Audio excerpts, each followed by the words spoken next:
Hey there! In today's video, I'm going to walk you through the simple steps to change your YouTube name.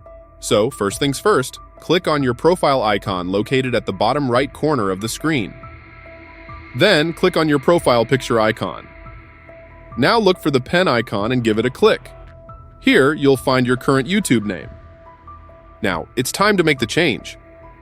Remember, YouTube allows you to change your name only twice within a 14-day period, so make sure you keep that in mind. Let's say my current YouTube name is The Fixers. As you can see, you'll need to type in your new name in the provided space. So, for example, I'll type in Crime Code. Once you've entered your new name, just hit the Save button.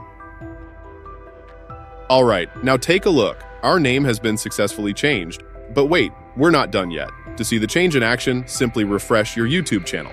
And voila! As you can see, our YouTube channel name has now been updated to Crime Code.